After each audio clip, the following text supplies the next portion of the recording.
Bom, boa tarde. Muito obrigada pela presença de todos vocês aqui no nosso seminário. Queria agradecer especialmente a presença do Almirante Bento, ministro, de todos os componentes, os integrantes da Marinha que vieram aqui nos prestigiar, o professor Colombo, superintendente do Parktec, e a todos que estão aqui. Acho que a gente vai ter um fim de tarde bastante produtivo aqui, discutindo sobre transição energética, um assunto tão importante para o nosso momento. Eu queria chamar, antes de começarmos com os painelistas, o nosso presidente do Grupo Náutica, Hernani Paciornik, para dar algumas palavras de boa-vinda. Por favor, Hernani.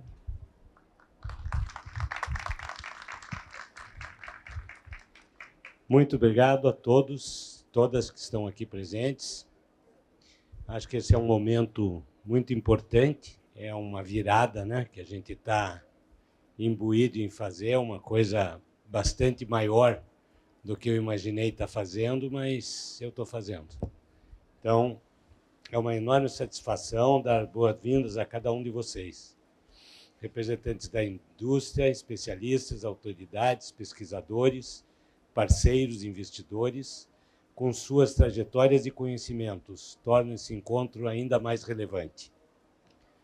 Quero começar agradecendo pela presença e principalmente pelo interesse e compromisso de todos em estar aqui hoje para debater um tema que é, ao mesmo tempo, um desafio, uma oportunidade, a transição energética da indústria naval. Estamos diante de um momento decisivo. A urgência climática nos coloca diante da necessidade, não mais da opção, de repensar a forma como nos movemos, produzimos e consumimos energia. E o setor naval ocupa um lugar central nesse processo.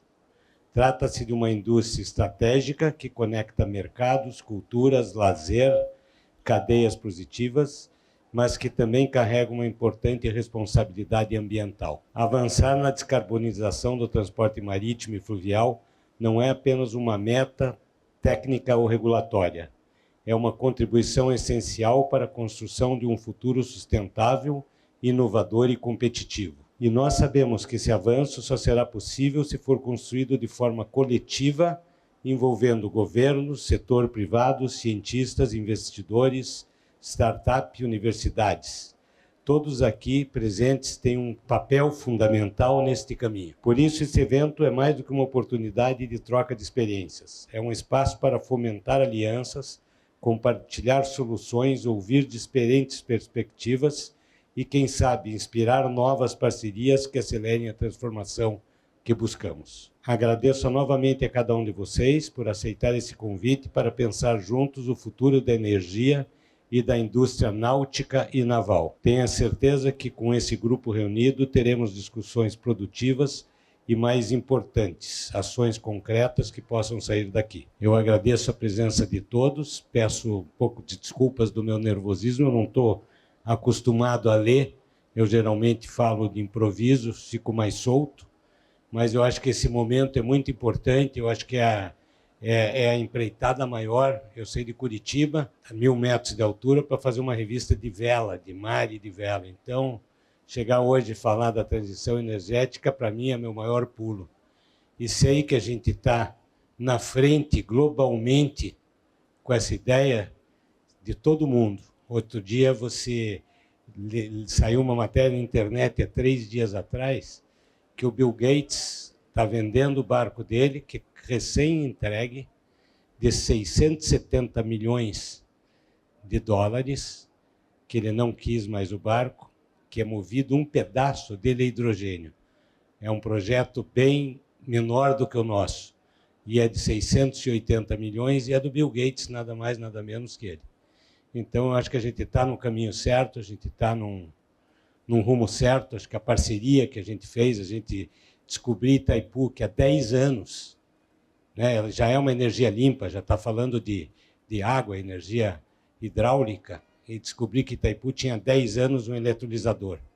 Foi uma coincidência da vida e que nos uniu mais ainda. Então, os parceiros estão aí. Eu tive no Ministério, há 3 anos atrás, das Minas de Energia, fui recebido pelo Almirante Bento, que está aqui com a gente, na época ministro do governo, e desde aquilo lá a gente só recebe parabéns pela ousadia de estar se metendo nisso. E eu confesso que é um bicho bem grande, mas que a gente vai mostrar para o planeta. Nós não estamos sozinhos, a gente tem a GWM numa ponta, que é chinesa, através de uma das empresas dela, trabalhando em todos os nossos células de combustível. Temos a MAN, que já está com a gente também, que é alemã, que nos forneceu 2 motores, os primeiros motores biocombustíveis do mundo, estão chegando em julho no Brasil e vão estar na COP com a gente. Então, meu muito obrigado para vocês, e eu, sem o papel, falo mais fácil. Obrigado. Em 2025, o Brasil se tornará o centro das atenções globais. A Amazônia será palco do evento mais importante do mundo sobre mudanças climáticas, a COP30. Esse encontro de lideranças pede novos espaços, estratégicos, seguros e confortáveis para gerar conexões que transformam. E para isso, apresentamos o projeto JAC na COP30, uma união entre o Grupo Náutica e o Itaipu Parktec com um propósito em comum: transformar o futuro da mobilidade nas águas.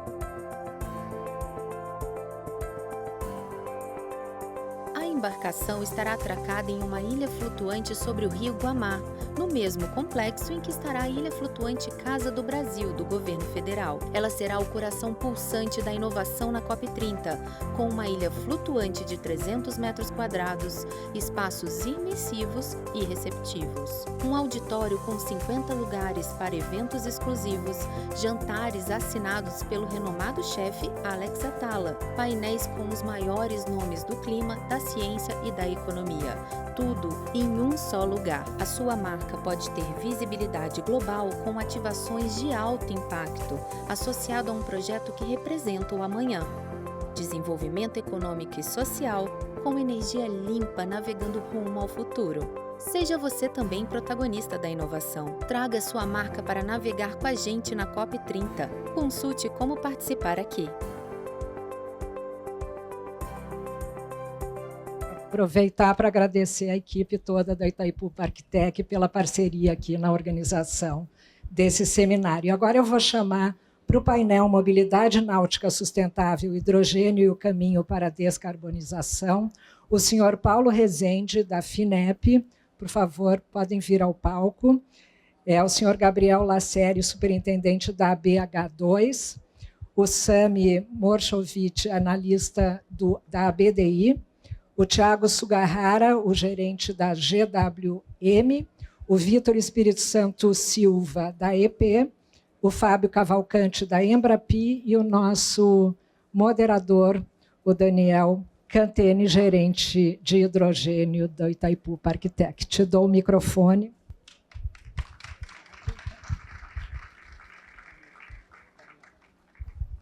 Bom, obrigado, Sila. Vamos nos sentar. Bom, primeiramente, gostaria de agradecer novamente essa parceria, né, Itaipu Parktec, juntamente aí com o Grupo Náutica. Também agradecer a presença aí dos convidados, por estar aqui hoje conosco, falando de um tema extremamente importante, de um setor que, além de belo, né, o setor náutico, ele é um setor estratégico, pensando na economia brasileira, no desenvolvimento industrial, mas também o setor náutico é um dos setores que precisam dessa maior descarbonização hoje, pensando globalmente, não só o Brasil, né? Nós sabemos que o mundo, a logística se conecta via o setor náutico, e esse setor, de fato, precisa se inovar e precisa de soluções sustentáveis para isso, né? Então, dando início aqui no nosso bate-papo, né? Eu gostaria de iniciar aqui a nossa conversa aqui, abrindo aqui o microfone hoje, podemos começar pelo Sami mesmo, aqui ao nosso lado, né? Acho que seria interessante, primeiramente, Sami, você explicar um pouco o que é a BDI, né? O que é o papel da BDI aí pensando no Brasil mesmo, como ela vem apoiando, né, o setor industrial de forma geral no Brasil, como ela promove, né, essa agenda de inovação da indústria e de posicionamento da indústria, que a cada dia que passa para a indústria fica cada vez mais competitivo para ela, né? E estamos tendo hoje agora esse movimento da nova indústria, a indústria verde. Aí queria, né, que você pudesse apresentar, falar um pouquinho sobre isso para nós hoje aqui. Primeiro eu quero dar uma boa tarde, agradecer bastante o convite, né?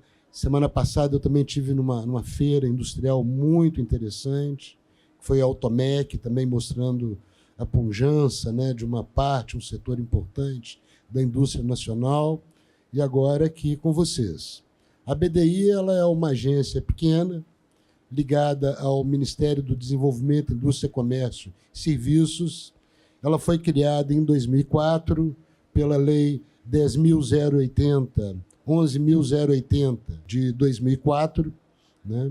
E o objetivo fundamental dela é promover a indústria nacional, né?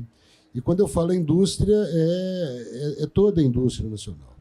Então, desde o início, ela vem trabalhando com esse objetivo, e agora, como o país voltou a ter uma política industrial, a BDI ela volta a ter uma relevância bastante significativa no cenário da formulação, criação e agora monitoramento dessas políticas no país, né? Em relação à questão da descarbonização, esse tem sido um dos nossos focos principais, inclusive no setor náutico, né? Nós temos alguns projetos, né, junto com a BEMAR, né, no setor náutico. Temos projetos junto ao setor automotivo, também ligado à reciclagem veicular e à descarbonização, né, entre tantos outros, né? Então, no decorrer, eu vou falar mais um pouquinho disso, tá bom?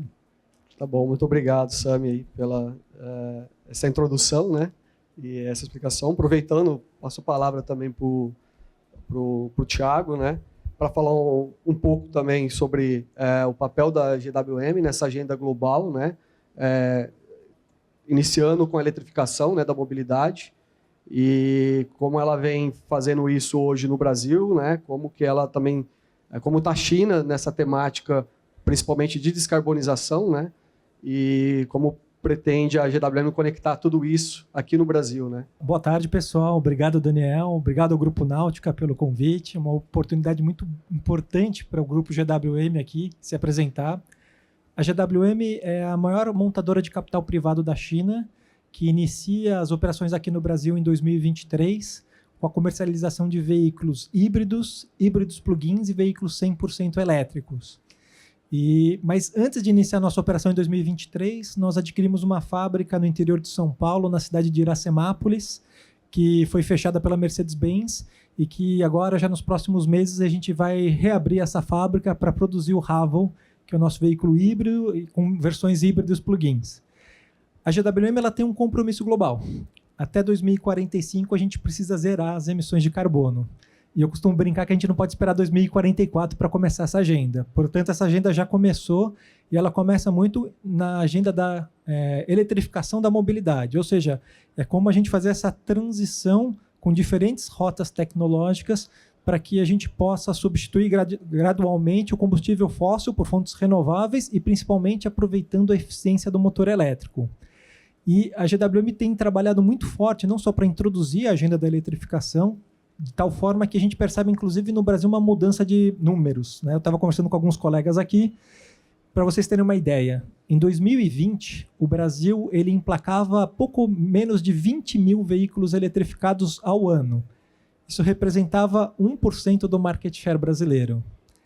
Em 2022, a eletromobilidade no Brasil deu um salto, foi para 2,4%, chegando aí a algo em torno de 50 mil veículos eletrificados. No ano passado, a gente chegou a 7% de market share. Foram mais de 177 mil veículos eletrificados, mas com uma mudança. A partir de 2023, com a chegada de novos players, como a GWM, a gente vê que o mercado de veículos eletrificados muda. Até 2022, 2/3 de todos os veículos eletrificados vendidos no Brasil eram veículos híbridos. E apenas 1/3 eram veículos híbridos plug-ins e alguns poucos carros elétricos. Em 2023, 2024 e agora, no início de 2025, a gente já tem uma mudança. Hoje, algo em torno de 70% dos veículos eletrificados, quando a gente coloca híbridos plug-ins e elétricos, 70% são plugins, ou seja, são carros com baterias maiores, carros mais eficientes. O que mostra que, com a chegada de novos players, com a introdução de mais tecnologia, o mercado brasileiro passa a ter veículos mais eficientes. E quando eu falo de veículos mais eficientes, eu falo de veículos eletrificados. E a gente vai falar um pouquinho mais sobre toda essa agenda de descarbonização, mas acho que cabe aqui também fazer uma menção, né? Boa parte dessa transformação que o Brasil está vivendo, ela começa com políticas públicas. E a BDI foi uma desses players que ajudou a fazer a discussão. Então, em 2015, o Brasil já reduziu o imposto de importação para veículos eletrificados. Desde o ano passado, agora, a gente está tendo uma recomposição, porque a gente vai fazer uma transição, né, da importação para o início da produção local, o que mostra a importância das políticas públicas para a gente pensar essa agenda de descarbonização aqui no Brasil. Muito obrigado, Thiago. Aproveito e passo a palavra para o Fábio, né, Fábio? Acho que também nessa mesma agenda aí é interessante, inicialmente, acho que explicar, né, a motivação Embrapi no Brasil. Já é um case de sucesso, né? Temos aí pelo menos 10 anos, ou mais de 10 anos de atuação, e é uma entidade que vem, né, para fortalecer, né, a inovação no Brasil. Então, se você puder falar um pouco como a Embrapi faz isso hoje, né, e quais são as formas que nós podemos aí potencializar isso com a Embrapi, seria interessante. Obrigado. Obrigado, Daniel. Boa tarde a todos. Obrigado pela oportunidade. É sempre interessante a gente poder falar um pouquinho da Embrapi, porque é uma instituição nova, né? Nós temos aí 12 anos de existência.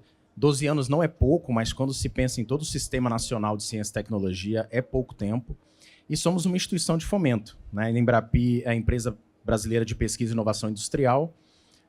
E, basicamente, nós somos os primos, vamos dizer assim, da FINEP e do BNDES. Tá? Então, a gente também apoia a inovação na indústria brasileira, mas de uma forma um pouquinho diferente, né? A Embrapi ela nasce com duas grandes motivações. Primeiro, entender que inovação tem a ver com velocidade. E segundo, com baixíssima burocracia, tá? E sendo aí uma decorrência da outra.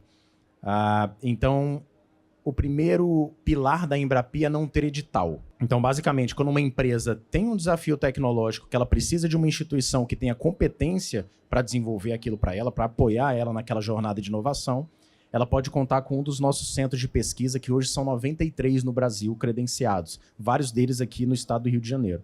Tá?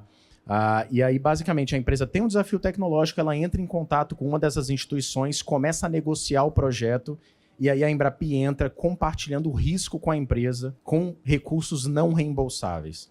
Então, vejam que a gente tem velocidade, isso tudo acontece num prazo de 30 a 60 dias, e a gente entende a inovação no tempo da empresa. Então, se a empresa tem hoje um desafio tecnológico, a indústria ela pode amanhã começar a negociar um projeto que o nosso recurso ele já está ali na ponta. Então, é um recurso compartilhado. Então, para todo projeto, você tem 3 atores envolvidos, que é uma empresa, nós da Embrapi Central e uma instituição de pesquisa da nossa rede, ICTs. E esse custo do projeto ele é compartilhado. Todo mundo coloca a mão no bolso. Todo mundo compartilha o risco da inovação daquele projeto. E a gente faz isso de uma forma muito rápida e sempre utilizando o que a gente fala que é o filé mignon do fomento, que é aquele recurso não reembolsável, ou como se falava no passado, a fundo perdido, que a gente não usa mais esse termo, né? Parece que o dinheiro está sendo jogado fora. Mas então é um não reembolsável que não precisa ser devolvido.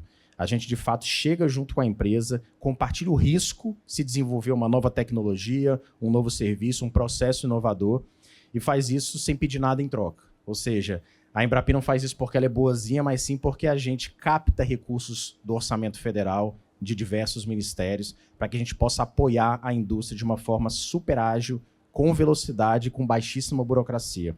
Já temos diversos projetos na área da indústria naval e náutica, temos competência para apoiar essa indústria, então basta que os desafios tecnológicos apareçam e a gente já pode acionar o modelo Embrapi para fazer isso de forma rápida e compartilhando o risco com a indústria. Eu vou explorar um pouquinho mais aí no nosso bate-papo. Obrigado, Fábio. Passo a palavra para o Paulo, aproveitando a temática fomento, né? Paulo, acho que tem um campo a explorar, né? Uma experiência a explorar nessa temática, já que a FINEP aí é talvez das instituições mais antigas estabelecidas no país para isso, né? Fomento para a inovação. Boa tarde a todos. Primeiro eu quero agradecer a oportunidade de participar desse debate tão qualificado, em nome do Dr. Elias Ramos, meu diretor de inovação. Venho aqui primeiro para falar um pouco sobre a FINEP. que é uma jovem senhora, completa 58 anos agora no mês de julho, e uma instituição genuinamente brasileira, genuinamente orientada a fomento à inovação. Veja que ela surgiu no cenário da política nacional pela percepção do seu fundador, da mente que o concebeu, Zé Peluso Ferreira, compreendendo que devia ter alguma instituição independente no governo capaz de tratar a inovação, porque a inovação ela não podia, embora o Brasil tenha grande necessidade até hoje ainda, né, de grandes investimentos em obras de infraestrutura pesada, etc., mas alguma instituição tinha que ter autonomia para pensar no assunto tecnologia, que isso seria importante para o futuro do país. E cada vez mais tem se mostrado, ao longo dos anos, acertada essa decisão de criar uma instituição para se capacitar, para fomentar o quê? Surgimento de tecnologia com DNA brasileiro para transformar o Brasil com o resultado dessas pesquisas apoiadas. Então, a gente costuma dizer o seguinte, a FINEP é uma agência importante não pelo que ela faz, mas pelo que ela permite que os pesquisadores, empresários brasileiros possam fazer, viabilizando, principalmente com apoio financeiro, mas também, muitas vezes, com um poder de articulação, de aproximação de atores relevantes à viabilização de grandes investimentos. Então, se no passado nós tivemos investimentos... Eu gosto sempre de contar essa piada, e a gente está no Rio de Janeiro, o primeiro projeto voltado para engenharias brasileiras do Brasil, executado por mãos brasileiras, apoiado pela FINEP, foi o estudo de viabilidade técnica da ponte Rio-Niterói. E se você olhar para a direita, ali na borda, você vai ver que ela está em pé até hoje, ou seja, foi um estudo muito bem executado pela engenharia brasileira e que rende frutos até hoje para o país. Para quem é do Rio de Janeiro, imagine o que seria o trânsito da região metropolitana sem a existência da ponte Rio-Niterói.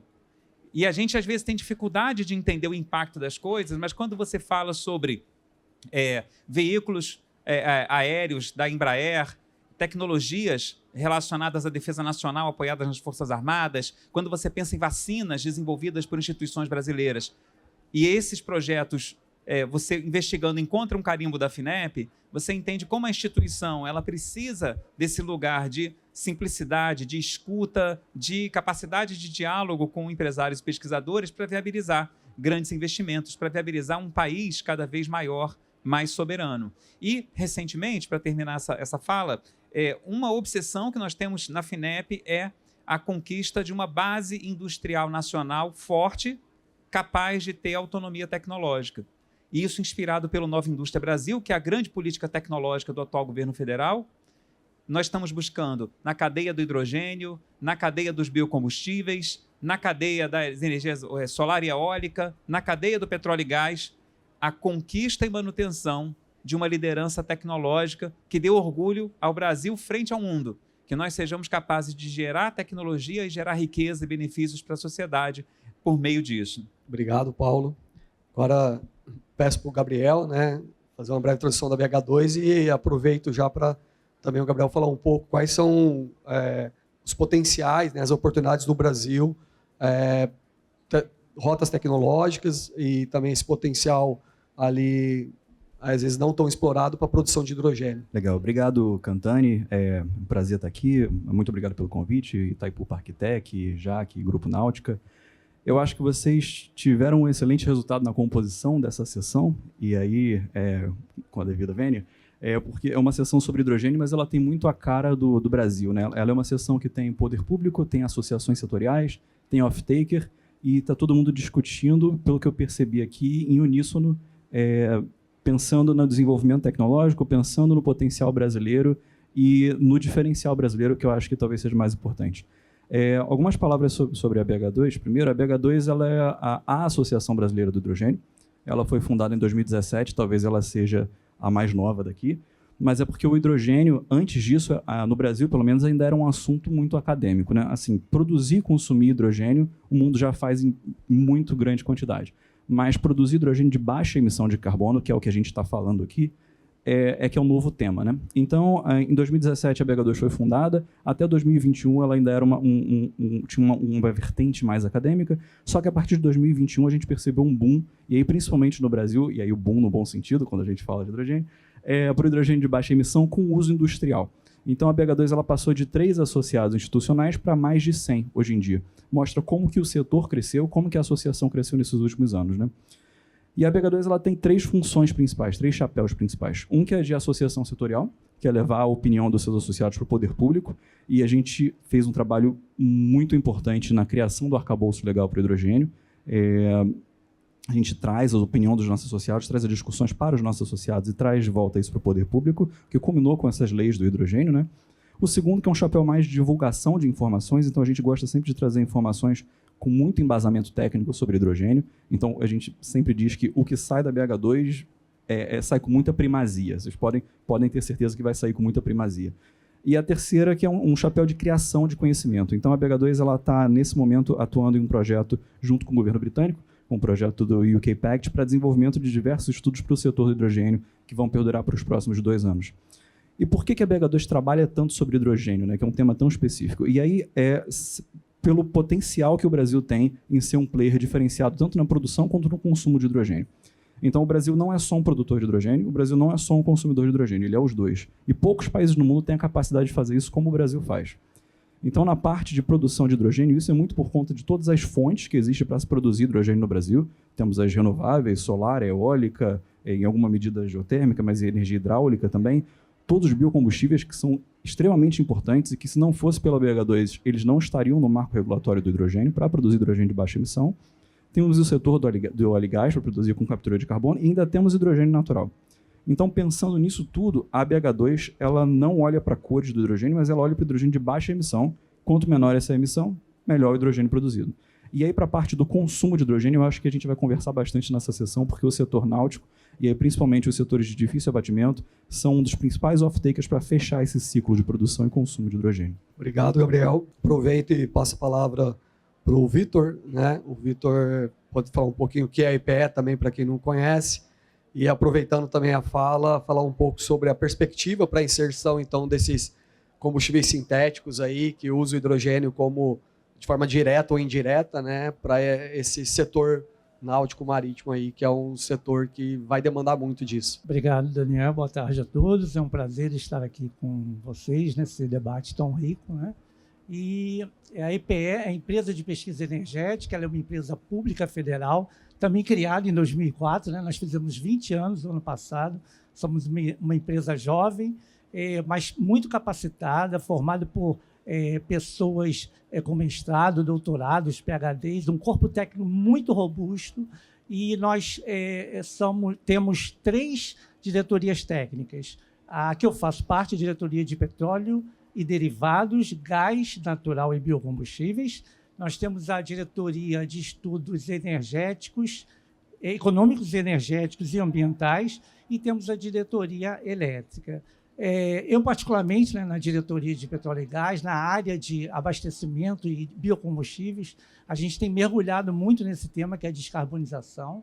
É um tema que, principalmente para o setor marítimo, dos últimos 2 anos, ele tomou um vulto muito grande, e isso a gente sente mesmo na EPE por conta de todos os grupos que a gente tem trabalhado, junto com o Ministério de Minas e Energia, junto com o Ministério da Indústria e Desenvolvimento, junto ao Comitê de Combustíveis do Instituto Brasileiro de Petróleo, junto ao grupo da Marinha, que está chefiando ali a delegação brasileira na IMO, que é a Organização Marítima Internacional. Então, a gente tem feito muitos trabalhos. E quanto à perspectiva dos combustíveis, elas são bem interessantes. E aí eu achei bem bacana quando você falou do hidrogênio, porque a gente pensa às vezes do hidrogênio só como combustível, mas ele tem esse papel como vetor energético importante. E eu acho que a gente vai poder discutir isso aqui.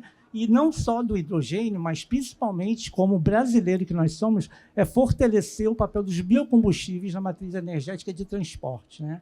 Então, a gente tem junto ali com a equipe da IMO, com a delegação da IMO, também com um pool de todas as empresas brasileiras que estão ali junto desse grupo da IMO, trabalhando para defender os biocombustíveis brasileiros, mas, claro, também com essa visão da importância do hidrogênio, do metanol, da amônia, e poder, com isso, trazer essa descarbonização e tentando alcançar, né, buscando alcançar o net zero em 2050. Muito obrigado, Vitor. Aproveitando o gancho, né, o Thiago falou um pouco do papel aí da participação da BDI em políticas públicas, né? O Vitor acabou de mencionar a IMO, né?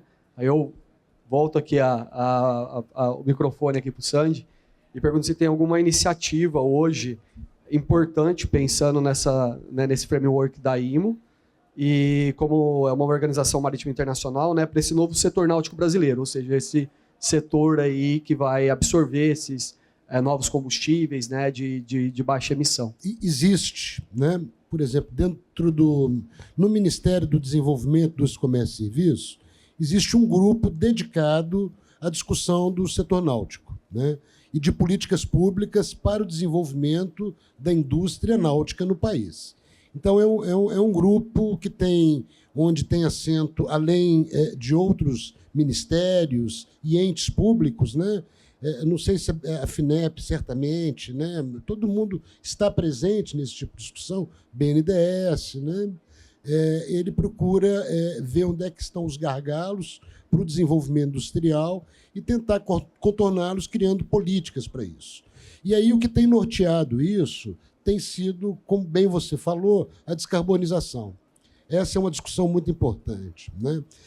Eu vou dar uma provocada nesse ponto, porque, além da descarbonização, que está ligado à questão da propulsão, né, de embarcações, veículos, etc., e está muito ligada à redução das emissões, tem um outro aspecto que pouco se fala, que é a deficiência energética. No final, temos serviço ambiental, né? No final, é isso que está se produzindo, né? E nada se fala ainda sobre a questão da energia. Sobre as emissões, temos até um mercado de crédito de carbono, etc. Mas energia ainda é algo que a gente precisa estar olhando, né? Tem uma conta a ser paga aí, e isso ainda não tem clareza, ninguém fala disso por enquanto.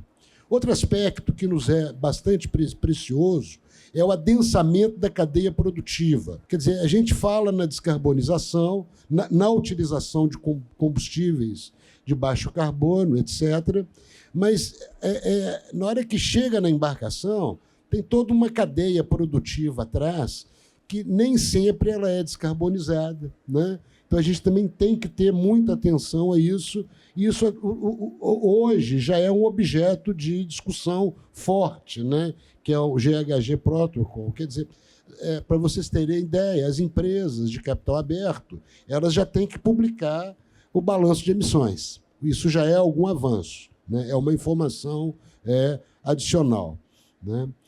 E, por fim, para não ficar falando demais, né? É importante a gente ter em mente que a indústria de um país ela desenvolve quando a sua indústria de bens intermediários também desenvolve, né? Não é só a montadora, ela é muito importante por conta dos projetos, tecnologia, financiamento, etc. Mas, até chegar lá, existe uma pirâmide, eu diria, de indústrias nas mais diversas condições, né? Então, é muito importante que tenha, primeiro, coordenação dentro do governo, coordenação de políticas públicas, né? Isso é uma coisa bastante fundamental para que se logre êxito, né? E, segundo, não se perca, né, a perspectiva do conteúdo local, daquilo que está sendo produzido dentro do Brasil, né? E, quando eu falo produzido, não é imaginando a velha indústria, mas eu estou falando em tecnologia, né, no domínio das tecnologias, né? E da própria cadeia de suprimento, que a gente tem que estar bastante atento, né? Então, existe, sim, a gente discute todas essas coisas, né? Elas não são pacíficas, porque as cadeias produtivas elas são conflituosas, né, dentro dela, são muitos interesses, né, inclusive externos, né? E a gente tem que lidar com tudo isso, né? Mas sempre pensando naquilo que pode ser vetor do desenvolvimento econômico, social, sustentável do país. Obrigado, Sami. Aproveitando um gancho que você falou sobre eficiência, né? E aí, o Thiago falou um pouco de explorar motores elétricos eficientes. E aí eu queria saber o que a GWM vem pensando em explorar motores elétricos eficientes, mas usando o hidrogênio dentro dessa lógica. E se você puder falar um pouco dentro do setor náutico específico também, aí nós agradecemos. Bom, a GWM ela não faz a eletrificação pela eletrificação. Ela faz a eletrificação pensando na descarbonização. Então, a gente está trazendo veículos elétricos, veículos híbridos plug-ins, mas a gente está olhando também para a descarbonização como um todo, a gente precisa olhar para a logística. Dentro do grupo da GWM, a gente tem uma divisão chamada FTXT, que é a antiga Shanghai Fuel Cell. É uma empresa que talvez alguns de vocês tenham visto lá em 2008, nas Olimpíadas de Pequim, quando se apresentaram alguns dos primeiros carros movidos a célula combustível que utilizavam hidrogênio para produzir energia elétrica. A Shanghai Fuel Cell foi adquirida pela GWM e apresentada como a FTXT, que começou a desenvolver essas células combustível para embarcar caminhões. Ou seja, é como a gente vai trabalhar a descarbonização, substituir o diesel na logística. Só que, uma vez que você desenvolve essa tecnologia, ela não se aplica apenas a automóveis ou caminhões, ela tem múltiplas aplicações. E é um pouco isso que a gente está querendo trazer para o Brasil. No ano passado, essa divisão de hidrogênio da GWM teve no Brasil, visitando vários players, inclusive o Itaipu ParkTech, e foi, acho que, um momento muito feliz, porque gerou aí a possibilidade de um casamento muito inovador. O Grupo Náutica, o Itaipu ParkTech, no projeto JAC, estão adquirindo a tecnologia da célula de hidrogênio da GWM e todos os componentes estratégicos para embarcar isso pela primeira vez num barco aqui no Brasil. E eu acho que isso é extremamente inovador. Para vocês terem uma ideia, em números, a GWM na China tem hoje mais de 2.000 caminhões rodando hoje, caminhões de 49 toneladas, caminhões de serviços urbanos, utilizando célula combustível, utilizando hidrogênio no dia a dia das cidades ou na logística. Mas a gente tem até hoje um único barco que foi entregue no ano passado com essa tecnologia. O Grupo Náutica está colocando o Brasil numa condição de igualdade na área de desenvolvimento com a China, que é hoje talvez um dos principais players nessa agenda da eletromobilidade e da descarbonização, quando vai incorporar essa tecnologia a esse barco que foi comentado, que está indo para a COP30, mas que não vai permanecer apenas na COP30. Então, essa tecnologia ela vai ser introduzida com apoio técnico do Grupo Náutica, do grupo do Itaipu ParkTech, nesse primeiro barco. E, num segundo momento, essa tecnologia vai para um segundo barco, inclusive para poder fazer mais pesquisas e o desenvolvimento. Ou seja, a gente está chegando a colocar o Brasil agora num patamar de igualdade no que é de mais avançado em discussão de célula combustível com utilização de hidrogênio, aproximando o Brasil e China dessa agenda de pesquisa e desenvolvimento. Obrigado, Thiago. E para apoiar isso, Fábio, existe alguma oportunidade financeira ou parceria específica para o setor náutico dentro da Embrapi ou como podemos construir isso usando outras fontes de fomento ou outras agências, por exemplo? A Embrapi, por não ter edital, a gente não tem setores específicos para apoiar. A gente apoia qualquer setor que tenha um desafio tecnológico, qualquer empresa, né? Agora, interessante é que a Embrapi, a gente falou tanto de coordenação de políticas públicas, né? A Embrapi faz muitas parcerias. E uma delas foi com o BNDES, né? Porque, basicamente, a Embrapi nasceu, se a gente for dividir a régua da inovação, vamos dizer assim, você tem o início ali, que é a pesquisa, depois você tem a fase de desenvolvimento tecnológico, que é o Vale da Morte, que a gente tanto fala, e depois o desenvolvimento mercadológico, o desenvolvimento do produto, vamos dizer assim. A Embrapi ela nasceu para apoiar o desenvolvimento tecnológico, né, o Vale da Morte. Mas com outras parcerias, como com o BNDES, por exemplo, a gente foi assim, alongando a nossa faixa de atuação. Então, o BNDES falou, olha, eu vou fazer aqui para a Embrapi a maior transferência de recursos não reembolsáveis da história do banco para que vocês operem apoiando a indústria no modelo de vocês. Mas eu vou desafiar também a Embrapi a fazer algo mais. Eu quero que vocês passem a apoiar para alguns tópicos específicos também a fase de desenvolvimento mercadológico, a fase final da cadeia de inovação. Um deles é novos biocombustíveis. Tá? Então, quando a gente fala de hidrogênio verde hoje, por exemplo, aqui pegando esse tema, a gente tem dois grandes diferenciais dentro da Embrapi.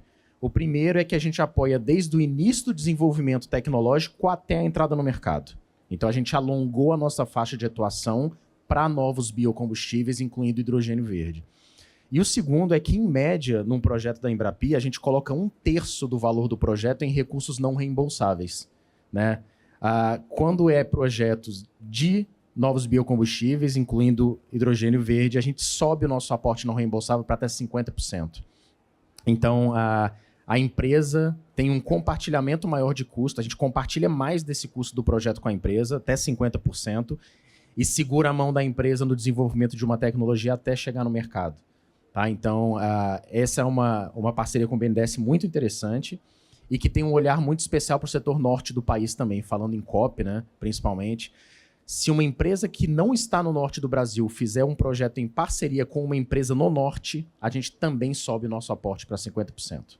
Tá? Então, a gente quer, de fato, fomentar parcerias e também fomentar o desenvolvimento, o ecossistema de inovação do setor norte do país, de forma sustentável e pensando também na descarbonização, na biodiversidade. Obrigado, Fábio.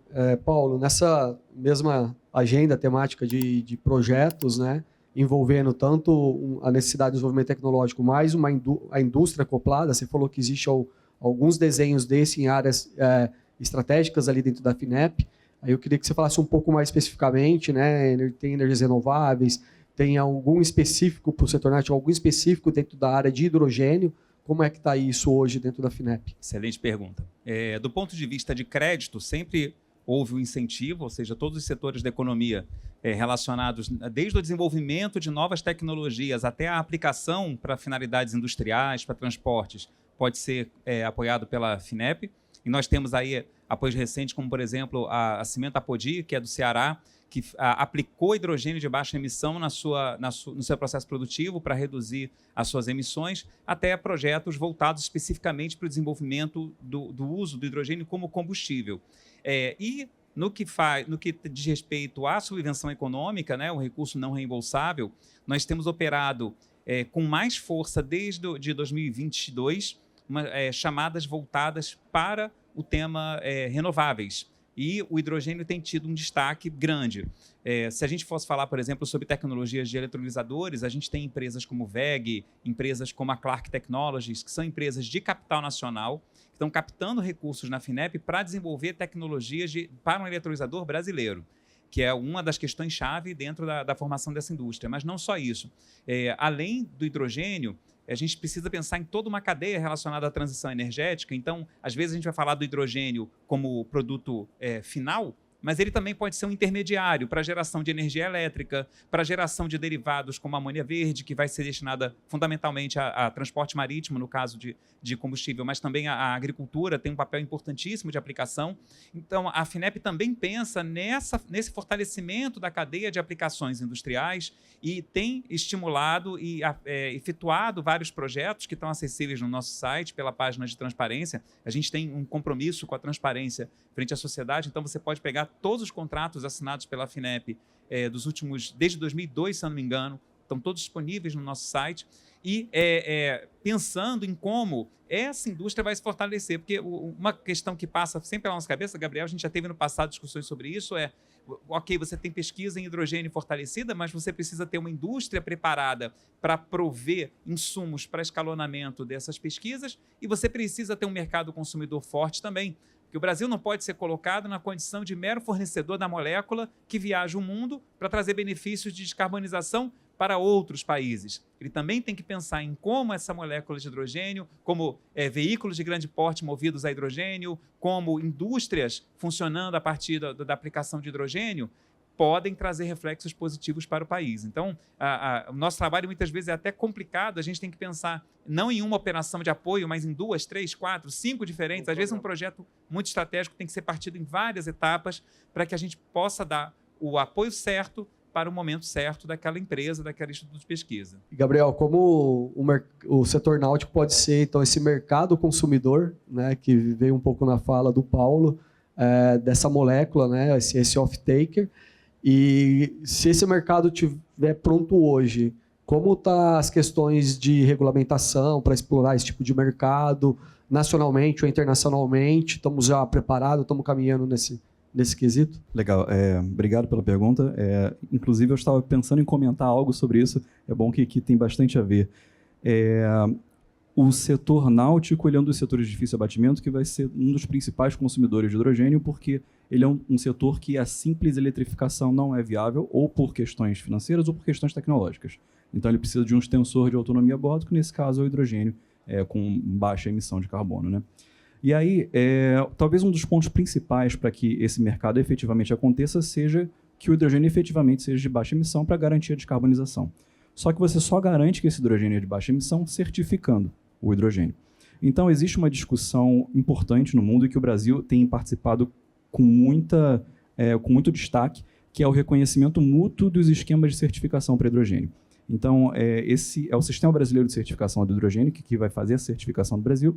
Ele foi criado no Arcabouço Legal do Hidrogênio, no segundo semestre do ano passado, e agora está sendo discutido o decreto e as regulações que vão criar esse Sistema Brasileiro de Certificação. Por que isso é importante? Porque é a partir daí que você efetivamente sabe quais os critérios de sustentabilidade daquele hidrogênio, quanto aquele hidrogênio efetivamente emite de gás de efeito estufa por quilograma de hidrogênio produzido. E aí eu puxo um gancho com o que o Sami falou, que muito relevante para a cadeia de valor do hidrogênio não é só o passo do uso do hidrogênio, mas é sim toda a cadeia de suprimentos de quando esse hidrogênio é produzido, transportado, convertido em um carreador ou condicionado e vai até o portão de consumo. Então, nesse ponto específico, eu queria destacar uma norma internacional que é relativamente recente, que é a ISO 19870. Eu fui o líder de projeto dessa norma na ISO, mas ela é uma metodologia que quantifica o cálculo de emissões para hidrogênio e ele quantifica na fronteira do sistema desde a extração de toda a matéria-prima até a entrega desse hidrogênio no portão de consumo. Então, a ideia dela é que o hidrogênio chegue como um insumo com um fator de emissão associado. Eu acho que esse talvez seja um dos pontos principais para efetivamente fazer com que o mercado perceba o quanto está descarbonizando ou não, porque não basta a gente falar que é de baixo carbono, a gente precisa garantir que é. E o governo federal, enfim, os governos estaduais estão trabalhando na estruturação desse Sistema Brasileiro de Certificação. Isso vai ser importante para o mercado náutico, porque aí ele vai ter certeza e transparência que ele vai estar usando um hidrogênio de baixa emissão e vai conseguir reportar com fidelidade, efetivamente, o quanto ele está reduzindo as suas emissões. Obrigado, Gabriel. Vitor, tendo o recurso aqui disponível, né, temos todos os mecanismos, a regulação, as tecnologias, né, o off-taker, e como está a nossa infraestrutura hoje, o que nós precisamos avançar em requisitos de infraestrutura de postos de abastecimento, né, para esses N diferentes combustíveis, pensando nesse setor náutico aí, como a EPE vem olhando e desdobrando suas atividades sobre esse tema. Então, eu queria aproveitar e complementar aqui o que o Gabriel falou. Na própria IMO, dentro das regulamentações, os combustíveis alternativos que estão sendo cotados, aí, como todos esses que nós já falamos, eles têm uma intensidade de carbono que vai ser medida, né? E essa intensidade de carbono, quando o navio ele vai utilizar lá o combustível, ou embarcação, de uma maneira geral, esse combustível ele é analisado todo o ciclo de vida, né? Que é o well to wake, né? Do poço à esteira, né? Aquele rastro que o navio deixa. Né? Porque senão seria muito fácil, a gente poderia falar assim, estou usando hidrogênio. O hidrogênio não tem emissão, ele é limpo, mas de onde ele foi produzido? Né? Pode ter sido do combustível fóssil. Né? Então, por isso, essa visão do todo, desde a extração, passando pela produção, passando pelo transporte e pelo abastecimento do navio, é importante. A EPE tem trabalhado em várias frentes, como eu já comentei. Né? A gente suporta aí o Ministério de Minas e Energia com os estudos, e eu esqueci até de falar do PDE, o nosso Plano Decenal de Expansão de Energia foi publicado esse mês, e a partir dele, que começou o início desse estudo, começou lá do PDE, da formulação, em 2023, a gente começa a mergulhar realmente nessa área do transporte marítimo, com uma nota técnica que começou a ser desenvolvida, abarcando todos esses assuntos importantes, desde as tecnologias, desde o panorama do ambiente, do abastecimento brasileiro, a questão dos portos, a questão dos corredores verdes, que é uma importante, né, que é justamente isso, você trazer escalabilidade a esse novo combustível. Então, são rotas, né, comerciais entre porto a porto, onde vários agentes vão estar ali envolvidos, desde o produtor do combustível, desde o agente portuário, desde o próprio porto, desde o próprio embarcador ali, o afetador, enfim, todos os agentes, os financiadores também. Então, isso vai ser super importante, e o papel do porto, claro, dentro dessa infraestrutura.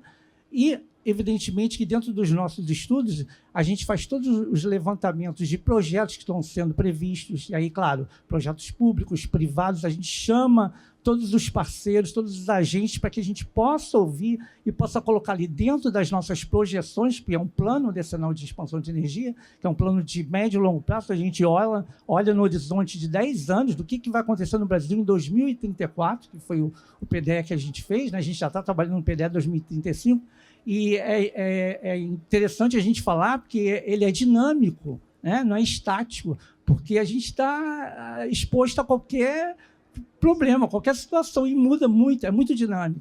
Então, esses planos, eles têm a intenção de trazer o quê? Previsibilidade, né? Fortalecer a segurança nacional, né? Fazer uma indicação para tomada de decisão, claro, do governo federal, mas também do agente privado que está ali, e a sociedade como um todo, que tem interesse de saber como é que a gente está olhando esse país, né? Qual é o futuro desse país. E aí a gente olha no mundo inteiro, a gente está olhando as tecnologias, o que a Europa está pretendendo fazer, o que a China está fazendo, mas será que isso se adapta a gente, ou a gente tem que adaptar? E aí a gente olha a especificidade do nosso país, qual o potencial do Brasil, onde que a gente pode explorar, né? E essa infraestrutura portuária, essa infraestrutura de abastecimento. Quando a gente fala dos biocombustíveis, a gente já tem hoje uma infraestrutura montada. Então, ele tem um papel muito importante nessa transição energética, na descarbonização.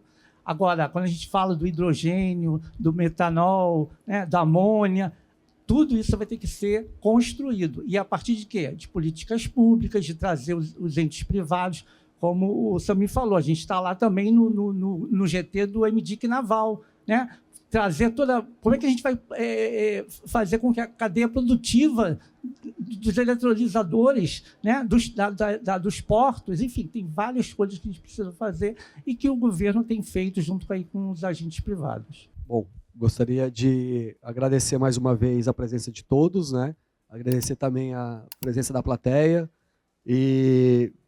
ficamos à disposição, coloco os colegas aqui, em nome deles, à disposição para quem quer fazer novas perguntas e fazer algum bate-papo aí pós-evento.